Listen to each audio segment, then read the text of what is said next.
Hello दोस्तों, आज हम करेंगे रीजनिंग के कुछ महत्वपूर्ण प्रश्नों को हल। दोस्तों, ये प्रश्न गत वर्षों में परीक्षाओं में पूछे गए प्रश्न हैं और इन प्रश्नों के अभ्यास के माध्यम से आप अपनी परीक्षा की तैयारी को बेहतर कर सकते हो। तो आइए दोस्तों, शुरू करते हैं आज का पहला प्रश्न। दोस्तों, क्वेश्चन नंबर 21 को आज हम करेंगे। और दोस्तों, आप देख सकते हो इस प्रश्न में हमें एक आयत दिया हुआ है। और दोस्तों, इस आयत के 9 खंड किए गए हैं, 9 भाग किए हुए हैं दोस्तों, आप देख सकते हो। और यहाँ पर प्रत्येक खंड में एक संख्या लिखी हुई है। और दोस्तों, आपको यहाँ पर प्रश्न चिन्ह दिखाई दे रहा होगा। और अब हमें यहाँ पर ये पता लगाना है कि दिए गए ऑप्शनों में से इस प्रश्न चिन्ह के स्थान पर कौन सी संख्या आएगी। तो दोस्तों, इस तरह के सवालों को कैसे हल करते हैं, आइए हम आपको यहाँ पर बताते हैं।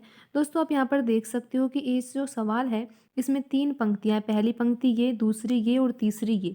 और दोस्तों, 3 स्तंभ है इसमें, एक स्तंभ ये, दूसरा स्तंभ ये, तीसरा स्तंभ ये। तो दोस्तों, इस तरह के प्रश्नों को हल करने के लिए या तो आप पंक्ति वाइज देख सकते हो कोई पैटर्न लग रहा है, या फिर आपको कॉलम वाइज देखना होगा कि कॉलम वाइज कोई पैटर्न लग रहा है या नहीं। तो दोस्तों, आपको यहाँ पर पंक्ति वाइज करना चाहिए इस सवाल को हल। और दोस्तों, आप देख सकते हो कि जो पहली पंक्ति है उसमें कौन कौन से नंबर लिखे हुए हैं और दोस्तों इन नंबरों में क्या संबंध है। दोस्तों, आपको पहली पंक्ति में 3 नंबर दिखाई दे रहे होंगे। 3 लिखा हुआ है, 15 लिखा हुआ है और 4 लिखा हुआ है। तो दोस्तों, अब आपको ये देखना है कि इन तीनों संख्याओं में क्या संबंध है। तो दोस्तों, आप यहाँ पर देख पा रहे होंगे कि यहाँ पर 3 लिखा हुआ है और यहाँ पर 4 लिखा हुआ है। जब हम 3 और 4 का गुणा करते हैं तो दोस्तों हमें 12 प्राप्त होता है। और फिर 15 कैसे प्राप्त होगा दोस्तों? 15 प्राप्त कैसे करा जा सकता है दोस्तों? जब हम 12 में 3 जोड़ेंगे तो हमें 15 प्राप्त हो जाएगा। बिल्कुल सही दोस्तों। तो दोस्तों, क्या यही पैटर्न अगली पंक्ति में भी लग रहा है? बिल्कुल दोस्तों, आपने पहली पंक्ति में क्या किया, इन दोनों का गुणा कर दिया तो 12 प्राप्त हुआ था। और फिर हमको 15 प्राप्त करना था तो 12 में हमने 3 जोड़ दिया तो हमें 15 प्राप्त हो गया। तो दोस्तों, अब हम देखते हैं कि यही पैटर्न दूसरी पंक्ति में भी लग रहा है। बिल्कुल दोस्तों, जब यहाँ पे आप 7 का और 5 का गुणा करोगे तो दोस्तों आपको 35 प्राप्त होगा। और यहाँ पर बीच वाली संख्या प्राप्त करने के लिए आपको 35 में 3 जोड़ना होगा और आपको 38 प्राप्त हो जाएगा। तो दोस्तों, अब आपको समझ में आ गया होगा कि यहाँ पर कौन सा पैटर्न लग रहा है। और दोस्तों, अब आप इस पैटर्न को तीसरी पंक्ति में लगा सकते हो और आपको ये मिसिंग नंबर प्राप्त हो जाएगा। तो दोस्तों, आपको कैसे ये प्राप्त होगा मिसिंग नंबर? आपको क्या करना है, 3 और 5 का गुणा करना है। दोस्तों, जब आप 3 और 5 का गुणा करोगे तो आपको 15 प्राप्त होगा। और आप देख सकते हो इस प्रश्न चिन्ह के स्थान पर कौन सी संख्या आएगी। दोस्तों, आपको 15 में 3 जोड़ना होगा क्योंकि आपने ऊपर वाली 2 पंक्तियों में भी बीच वाली संख्या प्राप्त करने के लिए इन दोनों संख्याओं का गुणा किया था और उसके बाद आपने 3 भी जोड़ा था। तो दोस्तों, आप यहाँ पर जब 3 जोड़ोगे तो आपको क्या प्राप्त होगा? आपको दोस्तों 18 प्राप्त होगा। और आप देख सकते हो दिए गए ऑप्शनों में से जो ऑप्शन 2 है उसमें 18 ही लिखा हुआ है। और दोस्तों, यही आपका सही उत्तर होगा। आइए दोस्तों, अब हम अगला प्रश्न करते हैं। दोस्तों, क्वेश्चन नंबर जो 22 है वो भी इसी तरीके से है।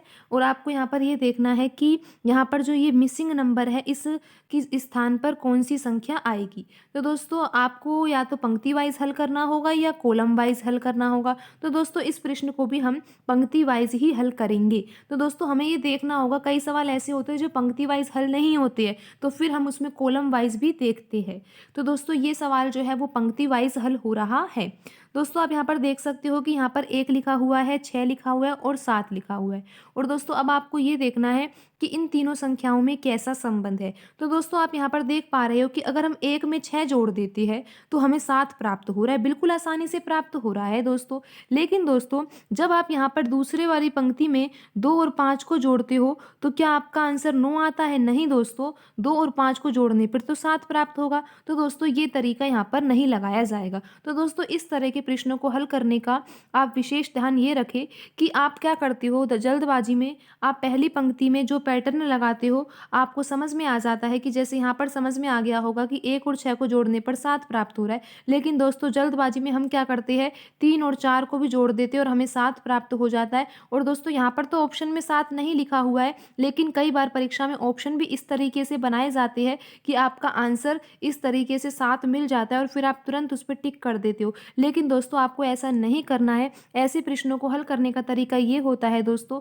आपको पहले पहली पंक्ति में जो पैटर्न दिखाई दे रहा है, उस पैटर्न को आपको दूसरी पंक्ति में भी अप्लाई करना होता है। अगर वो पैटर्न दूसरी पंक्ति में अप्लाई हो जाता है, आपका आंसर आ जाता है, फिर ही दोस्तों आपको यहाँ पर तीसरी पंक्ति में वो पैटर्न लगाना होता है और आपको यहाँ पर मिसिंग नंबर प्राप्त हो जाता है। तो आइए दोस्तों, अब जब हम जोड़ रहे हैं तो हमारा आंसर नहीं आ रहा। क्यों दोस्तों? क्योंकि 1 और 6 को जोड़ने पे तो 7 आ गया, पर लेकिन दोस्तों जब हमने यहाँ पर 2 और 5 को जोड़ा तो यहाँ तो 9 आ रहा है, जबकि 2 और 5 को जोड़ने पर 7 आना चाहिए। तो दोस्तों ये तरीका यहाँ पर नहीं लग रहा है। तो दोस्तों अब हम दूसरे तरीके से सोचेंगे। दोस्तों लगाएँगे तो पंक्ति वाइज़ ही हम, आप देख सकते हो 1 लिखा हुआ है, 6 लिखा हुआ है और 7 लिखा हुआ है। दोस्तों अगर आप 1 का वर्ग कर दो तो आपको 1 प्राप्त होगा। दोस्तों यहाँ पर जो पहला यहाँ पे संख्या 1 लिखी हुई है, आपको इसका वर्ग करना है। वर्ग मतलब क्या होता है दोस्तों? जैसे आप 1 का वर्ग करोगे तो 1 का वर्ग मतलब 1 का गुणा 1 से ही करना है, तो आंसर आपका 1 ही आएगा दोस्तों। आएगा तो 1 ही, लेकिन दोस्तों आप नीचे वाले जो पंक्ति है उसमें जब 2 का वर्ग करोगे तो आपका उससे आंसर 9 आ जाएगा। देखते हैं दोस्तों कैसे आएगा। दोस्तों यहाँ पर 1 का वर्ग 1 आ गया और फिर 6 को तो जोड़ना ही है आपको, तो आपको 7 प्राप्त हो रहा है। दोस्तों आप यहाँ पर क्या कर रहे हो? यहाँ पर जो ये संख्या 1 लिखी हुई है, इसका वर्ग कर रहे हो और उसके बाद उसमें 6 जोड़ रहे हो, तो दोस्तों आपको 7 ही तो प्राप्त होगा। दोस्तों अब यही पैटर्न हम दूसरी पंक्ति में लगाकर देखते हैं, तो आप देख सकते हो कि हमें यहाँ पर पहली जो संख्या 2 लिखी हुई है उसका वर्ग करना है और फिर उसमें 5 जोड़ना है। बिल्कुल दोस्तों 9 ही आंसर आएगा। क्यों आएगा दोस्तों? 2 का वर्ग यानी कि आपको 2 को ऐसे 2 बार खोलना है और 4 आ जाएगा। दोस्तों 4 में जब आप 5 जोड़ोगे तो क्या आ जाएगा? 9 आ जाएगा। बिल्कुल दोस्तों आपको समझ आ गया होगा कि किस तरीके से यहाँ पर आंसर 9 आ रहा है। तो दोस्तों अब आप यहाँ पर ये पैटर्न तीसरी पंक्ति में भी लगा सकते हो, ये मिसिंग नंबर आपको प्राप्त हो जाएगा। दोस्तों आपको क्या करना होगा? यहाँ पर जो 3 लिखा हुआ है इसका तो आपको वर्ग करना है और फिर दोस्तों 4 उसमें जोड़ देना है। दोस्तों जब आप 3 का वर्ग करोगे तो आपको 9 प्राप्त होगा और 9 में जब 4 जोड़ोगे दोस्तों तो आपको 13 प्राप्त होगा। और दोस्तों आप देख सकते हो दिए गए ऑप्शनों में से जो ऑप्शन 3 है उसमें 13 ही लिखा हुआ है। तो दोस्तों आज की वीडियो में इतना ही। मिलते हैं अगली वीडियो में। धन्यवाद दोस्तों।